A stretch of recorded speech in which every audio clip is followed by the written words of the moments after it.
পরে বসতে সময় পরে দিতে হবে, বসতে সময় পরে দিতে হবে। ওরা দিয়ে দিচ্ছে যে দিতে করে না না, এটা বসতে সময় পরে দিতে হবে। পার্বতী একটা আগে আর শোনা মাতাজি, এখানে যখন সকাল যখন চোখে পাওয়া যাবে হাতে করে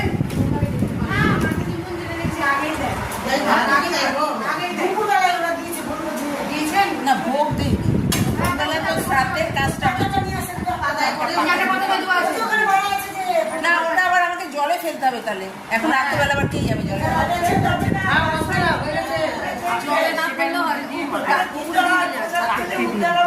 এই যে দেখেছে এটাই ওনার ভোগ হয়ে গেছে। জলে দিতে পারবে না এখন। হ্যাঁ, এখন রাত্রেবেলা জলে যাওয়া আবার